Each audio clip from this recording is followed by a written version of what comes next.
today's video, pupunta po ako ngayon sa clinic para yun nga, isagawa yung aking last medical, which is yung pregnancy test. So, ngayon ko siya gagawin, guys. So, samahan niyo ako. Hey, guys!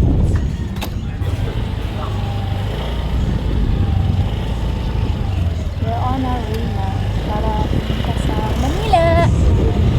Para Okay na ba sa'yo ganito? Yan ito bibigyan ko. ayun guys, buti nga pumayag yung agency ko no na magpa-medical na ako today. Kasi dapat sa Friday pa yon.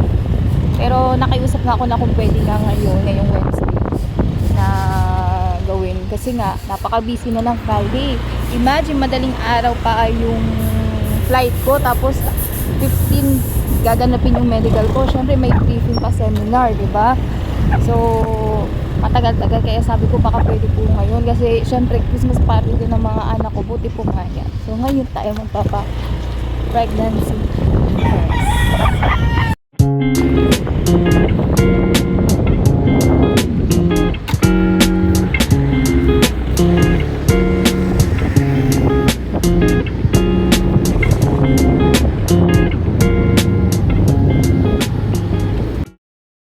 Kain muna kami.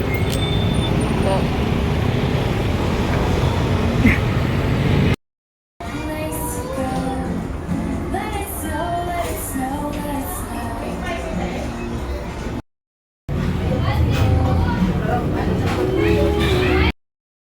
tapos na guys. Nakuha ko na yung aking ticket. Ayan. Ito yung aking agency.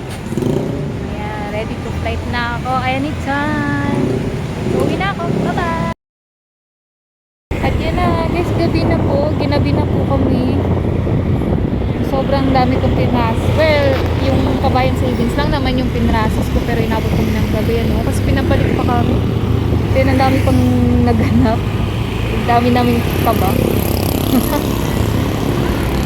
Ayan, pauwi na kami sa aming takman guys.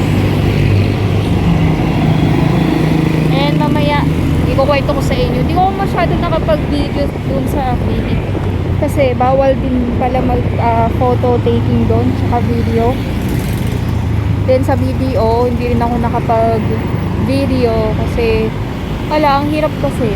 Kaya i-explain ko na lang sa inyo mamaya pagdating ko. Hey guys! Kararating ko lang dito sa aming bahay at sobrang pagod na pagod ako. Puti na lang talaga pinayagan ako ng agency na ngayon na mag-pregnancy test.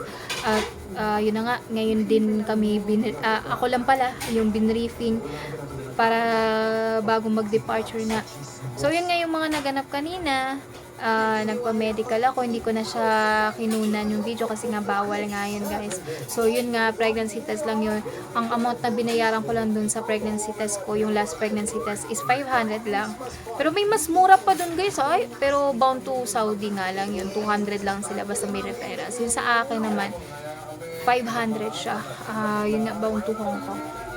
Then after nun, pagkatapos kong nakuha yung result ng aking PT, dumiretso na ako sa agency. Malapit lang naman din siya doon. Tapos, saglit lang. Mabilis lang talaga.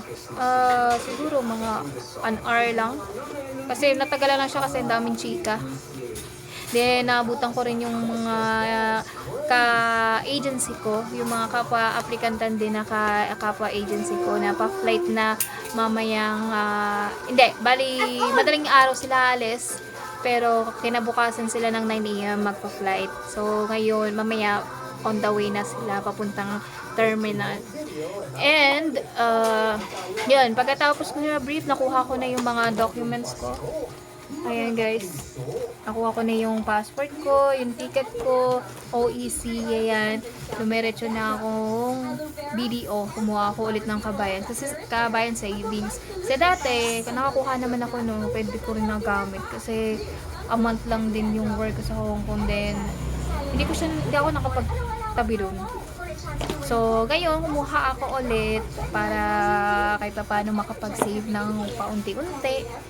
At kahit pa paano may savings tayo. Ayan. Medyo lang ako natagalan.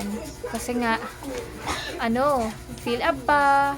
Tapos, nantay ko pang i-release yung passbook ko. Yun, doon ako natagalan kasi bumalik pa talaga ako. Mga 5:30 na nga ako natapos.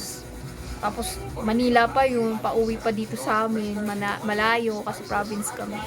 So yun lang naman guys, yung mga naganap ngayong araw na ito. Konti na lang, 3 days na lang, and lilipad na tayo. See you in Hong Kong! Bye!